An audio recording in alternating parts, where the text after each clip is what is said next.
I felt the ground shift beneath me. This couldn't be happening. Ladies and gentlemen, John's voice rang out, calm yet filled with intensity. There is something I must say. He looked at me, his eyes full of sorrow and something else, determination. I need to reveal the truth. Chapter 1: Family and Pressure. Being the youngest daughter in a once wealthy family isn't as glamorous as it sounds. Sure, there was a time when we had grand parties, expensive cars, and everything money could buy. But those days are long gone. Now, all that's left is a decaying mansion, hollow echoes of the past, and a family desperately clinging to what's slipping through their fingers. I try to help in any way I can, cooking, cleaning, anything to make life a little easier, but it never seems to matter. In their eyes, I'm just the plain, unremarkable daughter. You'll never be like Sophia, my mother often says, her voice cold and dismissive. She doesn't even try to hide her disappointment. Sophia is the star of our family. She's beautiful with a face that can light up a room, and smart enough to charm anyone she meets. Everyone adores her, especially our parents. She's our only hope, they say, whenever the topic of our family's crumbling finances comes up. Me, I'm just there. I remember one night, I tried to join a conversation at the dinner table. My father, a man with a stern face and eyes that could pierce through stone, barely glanced at me. "Let the adults talk, dear," he said, waving me off as if I were a child. It stung, but I kept quiet. I'm used to it by now. Sophia, on the other hand, was the center of attention. She spoke about her plans, her accomplishments, and every word was met with admiration and pride. I sat there, forcing a smile, even as my heart ached. When my parents look at Sophia, they see salvation. When they look at me, they see a burden. The pressure on Sophia is enormous, but she handles it with grace. Or at least that's what everyone thinks. When the family's finances started crumbling, they put all their hopes on her, and she delivered. In her own way, she got engaged to John, a wealthy heir from one of the most powerful families in the city. He's kind, generous, and completely smitten with her. I don't know how much of it is genuine, and how much is an act, but I know why she did it. For Sophia, love and marriage are just tools to keep her status, and to lift our family out of ruin. It's hard not to feel invisible next to her. Sophia's beauty and charm draw people in like moths to a flame while I stand in the shadows. Our parents don't say it out loud, but I know they blame me for not being more like her. One afternoon, I overheard my mother talking to my father in hushed tones. "If only she had half of Sophia's looks and brains," she said, referring to me as if I weren't even a person. My father sighed, a heavy sound full of disappointment. "Sophia is our only chance," he replied. I left before I could hear more. I didn't need to. There's a part of me that admires Sophia. She's everything I'm not: confident, dazzling, and strong. But there's another part of me, a darker part, that resents her. It's not her fault that she's the family favorite, but sometimes I can't help but wish things were different. If I were smarter, prettier, more useful, maybe they would see me too. I was in the garden when I first heard about the engagement. Sophia came striding in, her smile wide and triumphant. "I'm getting married," she announced, her voice dripping with pride. Our parents rushed to congratulate her, showering her with praise. I stood at the edge of the crowd, clapping softly, trying to ignore the hollow feeling in my chest. John was their ticket back to wealth and power, and Sophia was their golden girl who made it happen. I didn't matter. I never did. But as I watched her bask in their approval, I couldn't shake the feeling that something was about to change. And deep down, I knew it would involve me in ways I couldn't yet understand.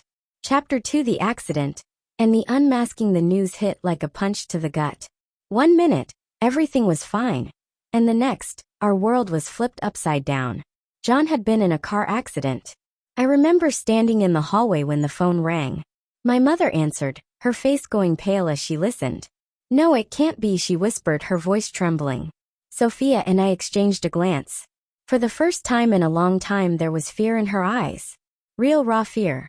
We rushed to the hospital. The drive felt like it took forever. Even though I knew we were speeding, I tried to speak, to ask questions, but nobody was in the mood for answers. Sophia stared straight ahead, her jaw clenched. When we arrived, a doctor pulled us aside. "John survived," he said, his tone serious. "But he has a severe spinal injury. We don't know if he'll ever walk again." The words hung in the air, heavy and suffocating. I couldn't breathe. Sophia, however, was eerily quiet.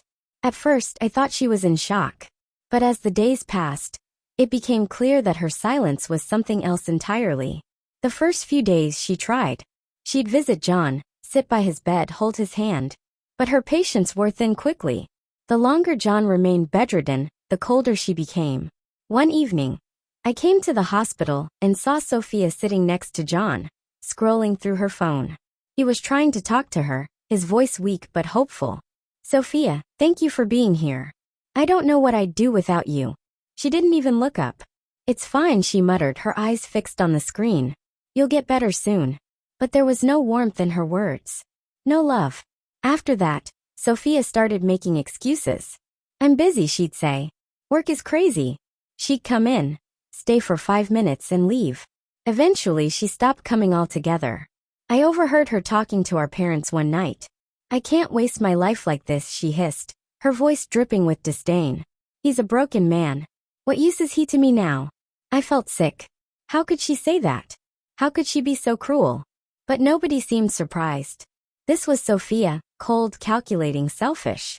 It was just that none of us wanted to see it before. I started visiting John more often. At first, I wasn't sure if he even noticed. He barely spoke, barely ate. The spark in his eyes was gone, but I couldn't bear to see him like that. He didn't deserve to be abandoned, not like this. So I sat by his bed and talked. I read him stories, told him about the little things happening outside the hospital walls. Slowly he began to respond. He'd ask questions, share memories, even laugh sometimes, though it was a fragile, broken sound. One afternoon, as I was fluffing his pillow, he looked at me and said, "Why are you doing this? You don't owe me anything." I paused, my heart aching at the pain in his voice. "I don't need to owe you anything, John," I replied softly. "You don't deserve to be alone." The more time I spent with John, the more I saw the man he truly was. Kind, resilient, trying so hard to keep going, even when everything felt hopeless. I couldn't understand how Sophia could throw him away so easily. But then, Sophia never cared about people. She cared about power, money, status. When John was healthy and wealthy, he was perfect for her. But now, he was just an inconvenience. One day, Sophia came to the hospital, not for John, but to meet someone else. Lucas, John's best friend. Lucas was tall, confident, and carried himself with an air of effortless charm. Sophia's eyes lit up the moment she saw him. I watched from a distance, feeling a pit form in my stomach. She laughed at his jokes, touched his arm, leaned in closer than necessary. It was painfully obvious what she was doing. Lucas, being polite, didn't seem to notice. Or maybe he did and didn't care. I wanted to scream, to shake her and ask how she could be so heartless. But I didn't. I knew it wouldn't change anything. Over the next few days, Sophia's visits to the hospital had nothing to do with John. She'd dress up, put on makeup, and accidentally bump into Lucas. I saw the way she looked at him, like he was her new prize. In her eyes, John was already forgotten. I felt ashamed to call her my sister, but I kept visiting John. I'd sit by his side, even when he was asleep, just to make sure he wasn't alone, because I couldn't be like Sophia. I wouldn't be like her. The more I saw her true colors, the more determined I became to be different. I didn't know what the future held for John, or for me, but I knew one thing. I wouldn't let him face it alone. Family pressure, and the proposal. Sophia didn't waste any time. As soon as she set her sights on Lucas, John became a forgotten chapter in her life. She stopped visiting the hospital altogether. I'd ask her about it, hoping, maybe foolishly, that she'd show a sliver of guilt. "I'm busy," she'd snap, rolling her eyes. "John has you, doesn't he?" The words stung, not because they were dismissive, but because they were true. I was there, day in and day out, while she was out with Lucas, dressing in her finest clothes and playing the part of the charming socialite. Lucas seemed to enjoy the attention at first. They'd laugh, exchange smiles that looked too practiced. I knew it was all a game for Sophia, a chance to secure a better opportunity, now that John was, in her eyes, damaged goods. It made me sick, but I was used to swallowing my words. Then one night everything changed. I was sitting at the dinner table, poking at my cold food, when my parents summoned me. I could feel it in the air, heavy, tense like the calm before a storm. "Sit down," my father said, his tone brooking no argument. I obeyed, heart pounding. "Your sister has important things to focus on now," my mother began, her eyes avoiding mine. "The family's reputation is at stake." My stomach twisted. I knew where this was going. "She's moved on," my father cut in, his voice cold. "And John, he still needs someone. He needs stability, support. It's best for everyone if you take over where Sophia left off." I stared at them, the words sinking in slowly. "Take over?" I echoed, feeling like I'd been punched in the chest. "You want me to marry John?" "It's not about what you want," my mother snapped. Her patience clearly worn thin. "This is about the family, about survival. If you care about this family at all, you'll do what needs to be done." I wanted to scream, to tell them how cruel, how wrong this was, but the words caught in my throat. It was always like this. Sophia was the star, the one they protected and cherished. I was the tool, expected to step in whenever she didn't want to dirty her hands. They didn't care about me, or what this would do to me. They cared about money, about status. And if marrying John, a broken man, would keep us afloat, they'd throw me into the fire without a second thought. I left the table, my hands trembling. I spent the rest of the night pacing my room, torn apart by emotions I couldn't name. Marrying John wasn't what I wanted. I cared for him, yes, but I didn't love him. Not like that. This wasn't a fairy tale, where feelings magically fell into place. He was hurt, vulnerable, and the thought of stepping into my sister's shoes felt wrong on so many levels. The next day, I visited John at the hospital, my mind still reeling. I couldn't look him in the eyes without feeling the weight of my parents' words crushing me. "You're quiet today," he said softly, noticing my troubled expression. I forced a smile, but it didn't reach my eyes. How could I tell him that I was being pushed to marry him like some pawn in a twisted game of survival? How could I tell him that I was supposed to become his fiancé, not out of love, but out of duty? When I returned home that night, Sophia was there, lounging in luxury as if she hadn't a care in the world. She saw me and smirked. "So, have they convinced you yet?" she asked, her voice dripping with mockery. "It's the least you can do. You know, I couldn't hold back anymore. How can you be so heartless?" I demanded. "He loved you." She rolled her eyes. "Love doesn't matter. Not when you're stuck with a cripple. Grow up." I wanted to hate her, but it was hard to find the energy when I was drowning in despair. My parents kept pressuring me every day. "The family needs you," they said over and over, like a mantra designed to break me. I felt trapped. No one asked what I wanted. No one cared. I spent countless sleepless nights thinking about it. About John, about myself. About what it meant to be sacrificed for a family that didn't even love me the way they loved Sophia. I didn't want to marry him out of pity. I didn't want to be someone's second choice. But every time I thought of John lying alone in that hospital bed, my heart ached. He didn't deserve to be abandoned again. Even if I couldn't love him the way a wife should, I could at least be there for him. I could try. So one day, with tears streaming down my face, I whispered the words I knew would seal my fate. "I'll do it." Acceptance and sacrifice. When I told my parents I would marry John, the weight of their expectations felt like a boulder on my chest. They nodded, satisfied that the problem was solved, and turned their attention to other matters. Sophia, on the other hand, couldn't hide her glee. "Good," she said, a cruel smile spreading across her face. "At least you're useful for something." She didn't care that she was leaving John behind. She only cared that her path was clear. Clear to chase after Lucas, and chase she did. Sophia was relentless. Every day she made sure to accidentally run into Lucas, wearing her finest dresses, and flashing her most charming smile. I saw them together once at a cafe when I was on my way to the hospital. They were laughing, leaning in close, as if the world revolved around them. My chest tightened. Lucas played along, his eyes warm, his words soft. Sophia was convinced that she'd secured her next victory. A rich, powerful man who would make her forget all about John.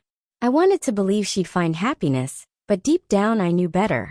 Everything with her was a transaction, a means to an end. Meanwhile, my life took a different turn. Every day I was at John's side. I helped him with his physical therapy, brought him food, and kept him company during those long, quiet hours. At first, he was withdrawn, barely speaking. It was understandable. His world had crumbled. But slowly something shifted. He started asking questions, telling stories, and even laughing again, though it was still tinged with pain. One afternoon, as I adjusted his wheelchair, our hands brushed. It was a small thing, a fleeting touch, but I felt a spark run through me. I quickly pulled away, embarrassed, but he noticed. He glanced at me, his eyes searching mine. And for a second, I thought he might say something, but he didn't. We moved on as if it hadn't happened. But I couldn't forget the warmth of his touch. There were other moments too. Like the time I was helping him stretch during therapy. I leaned in to support his back, and our faces ended up inches apart. I could see every detail of his eyes, the way they softened, the hint of a smile on his lips. My heart pounded, and I quickly looked away, feeling my cheeks burn. I told myself it was nothing, just an accident. But it kept happening, little things. The way our conversations grew deeper. The way he'd smile at me, not just out of gratitude, but with something more. And the way I found myself wanting to make him smile, no matter what it took. One evening, I brought him a homemade meal. I can't promise it's as good as restaurant food, I joked, placing the plate on the tray in front of him. He looked at me with such genuine gratitude that I had to fight back tears. "It's perfect," he said quietly. As he ate, he told me about his childhood, stories he'd never shared with Sophia. I listened intently, hanging on to every word. When he finished, he looked at me, a soft expression on his face. "You make this bearable," he admitted. "I don't know how, but you do." His words stayed with me long after I left the hospital. I kept telling myself that this wasn't love, that I was just doing my duty, but deep down I knew better. My feelings for John were changing, whether I wanted them to or not. I couldn't control the way my heart raced when he smiled, or how my chest ached when I saw him struggle. I was falling for him, and it terrified me. This wasn't how things were supposed to be. I was meant to be the replacement fiancé, the dutiful one who stepped in when Sophia walked away. But it wasn't duty keeping me by his side anymore. It was him. It was us. And that scared me more than anything else, because love, real love, was dangerous. It left you exposed, vulnerable. And I wasn't sure I could survive another heartbreak, but I couldn't walk away either. So I stayed, hoping that whatever we were building between us was strong enough to withstand the storm. Chapter 5: Growing Bonds and New Beginnings. The weeks turned into months, and the hospital visits became the rhythm of my life. Each day, I spent hours with John, helping him regain strength, sharing meals, and talking about everything and nothing. It was slow, sometimes painful progress, but every small victory was worth celebrating. When he managed to move his legs a few inches, I cheered so loudly that the nurses had to shush me. John laughed. A real, genuine laugh that made my heart feel light for the first time in what seemed like forever. I couldn't pinpoint the exact moment when our bond shifted from companionship to something deeper. Maybe it was the quiet evenings when we'd sit side by side, watching the sunset through his hospital window, the orange glow casting soft shadows on his face. Or maybe it was the way he started opening up about his fears, how he felt trapped, broken, and terrified of what lay ahead. I'd listen, holding his hand, reassuring him that he wasn't alone. One day, we were in the park just outside the hospital, a rare break from the sterile walls. I had pushed his wheelchair along the winding paths, and we stopped under a tree. The wind rustled the leaves, and for a moment, everything was peaceful. "You know," he said, looking up at the sky, "I used to think my life was over, that I'd be nothing more than a burden." I knelt beside him, placing my hand over his. "You're not a burden," I whispered, my voice steady, but my heart pounding. "You never were." He turned to me, his gaze intense. "It's because of you," he said softly. "You made me believe there's still something to fight for." I couldn't breathe. The air between us felt charged, like the world had paused just for this moment. Slowly he reached out, and I met him halfway. When our lips touched, it was gentle at first, hesitant, as if we were both afraid of breaking whatever fragile thing had grown between us. But then it deepened, and all the uncertainty melted away. It was just us, raw and real, with no past to haunt us, and no future to worry about. In that moment, I knew I'd do anything to protect this love. Afterward, things changed, but in the best way. We were no longer just patient and caregiver. We were partners facing whatever came next together. John's progress continued. Slow but steady, we talked about dreams, about the life we wanted to build. He still had his dark days, moments when the weight of everything threatened to crush him. But I was there, and he knew he wasn't alone. One evening, as we sat together in the small hospital garden, John took my hands in his. "I never thought I'd feel this way again," he said, his voice thick with emotion.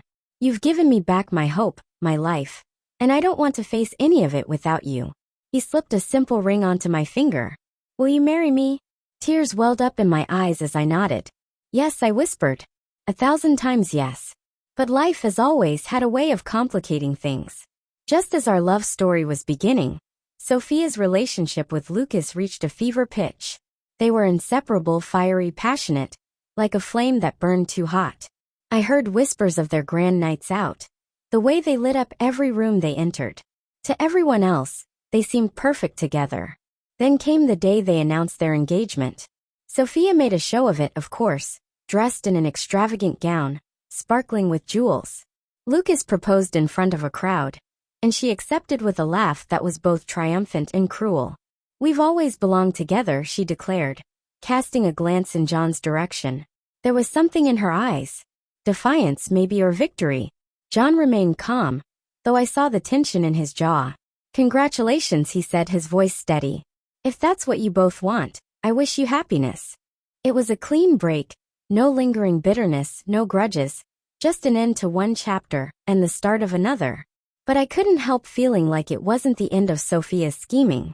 The way she looked at me, the way her lips curled when she thought no one was watching. It made me uneasy, but I pushed it aside. For now, all that mattered was the man beside me, and the promise of a future we'd build together. Chapter 6, The Wedding Day and the Unveiling of Truth. The wedding day was a spectacle. 2 couples, one grand event. It was the kind of lavish affair that everyone in town would talk about for months, maybe years. My heart pounded in my chest as I walked down the aisle, arm in arm with John.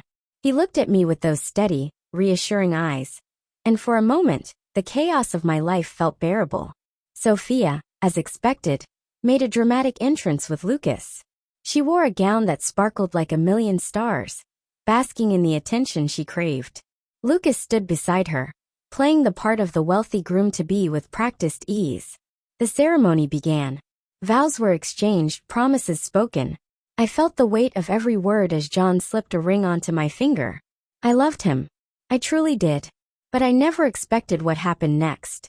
As the officiant prepared to pronounce us husband and wife, John took a deep breath and stepped back. The crowd murmured, confusion rippling through the guests. Slowly, deliberately, he stood up completely, without any sign of weakness. Gasps echoed around the room. I felt the ground shift beneath me. This couldn't be happening. "Ladies and gentlemen," John's voice rang out, calm yet filled with intensity. "There is something I must say." He looked at me, his eyes full of sorrow and something else, determination. "I need to reveal the truth." He turned to the crowd. "My injury was a lie. I am not paralyzed. This entire time, I've been testing the loyalty and love of those closest to me. You see, I needed to know if I was valued for who I am, or for my money." The room was deadly silent.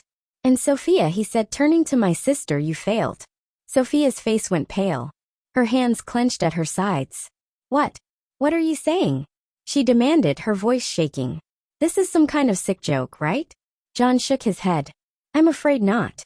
He gestured to Lucas, who stepped forward, a sheepish expression on his face. "Lucas isn't who you think he is. He's not a wealthy man. He's a struggling actor, one I hired to see how far your greed would go." Sophia's mouth dropped open. She turned to Lucas, her eyes wide with shock and betrayal. "Tell me this isn't true," she whispered, desperation lacing her voice. "Tell me you're not just some actor." Lucas hesitated, then nodded. "It's true. I'm sorry, Sophia." He swallowed hard. "But I wasn't pretending about everything. I actually did fall for you." Her expression twisted, rage overtaking her features. "You fell for me?" She spat, her voice venomous. "Do you think I care about that? How much money do you even have in your account?" Hushie laughed bitterly, her face contorting with disgust. I wasted my time on a pathetic nobody. Lucas flinched, hurt flashing across his face. But he said nothing.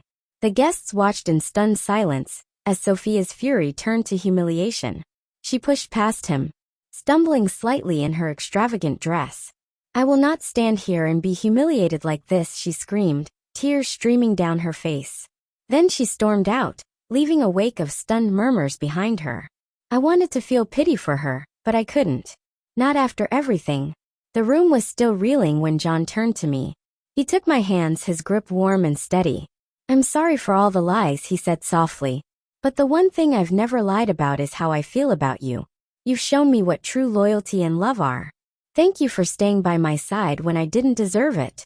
My chest ached with emotion, but before I could respond, my parents stepped forward.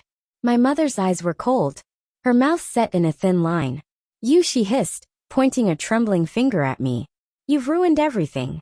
You stole what was meant for your sister. You're nothing but a disgrace." I felt the sting of her words, but this time I couldn't stay silent. "I've done everything you asked," I said, my voice trembling but strong. "I've sacrificed my happiness, my life, everything for this family. And all you ever did was use me, ignore me, treat me like I was worthless. Well, no more. I won't be a tool for you. I won't use John's wealth to save you from the mess you created." The slap came out of nowhere. My mother's hand connected with my cheek, the sharp sting bringing tears to my eyes. Gasps echoed around the room.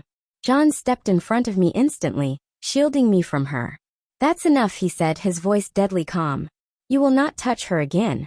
The tension was suffocating. My parents' faces were masks of rage and disbelief. The wedding was in chaos, guests whispering, judgmental eyes everywhere. John took my hand, his grip firm and unyielding. "Let's go," he said quietly. I nodded. We turned and walked away from the ruins of what should have been a happy day, leaving behind the shattered pieces of my family, and a past I was finally ready to let go of. A grand celebration and a new beginning. A few weeks later, John and I stood beneath a stunning archway adorned with flowers, surrounded by hundreds of guests. This time, the celebration was ours alone, a grand wedding filled with music, laughter, and joy. Light danced off crystal chandeliers, and every table was a testament to the love and hard work poured into this day. As I walked down the aisle, I met John's gaze. His eyes were full of warmth and pride. When I reached him, he took my hands, and all the noise around us faded. "I love you," he whispered, his voice steady and sure. We exchanged vows, speaking words of love and promise. "You showed me what true loyalty is," John said. "Today we begin again, honestly, wholeheartedly." I felt tears slip down my cheeks as I replied, "You are my home, my strength, my heart." The guests cheered as we kissed. A perfect, sweet moment. The rest of the night was a blur of dancing, smiles, and endless toasts. Surrounded by those who mattered, we stepped into our new life. This was more than just a wedding. It was a promise of a future built on love, trust, and resilience. As we held each other close, I knew that whatever challenges lay ahead, we would face them together. Our story was only just beginning, and for the first time in a long time, I felt truly hopeful.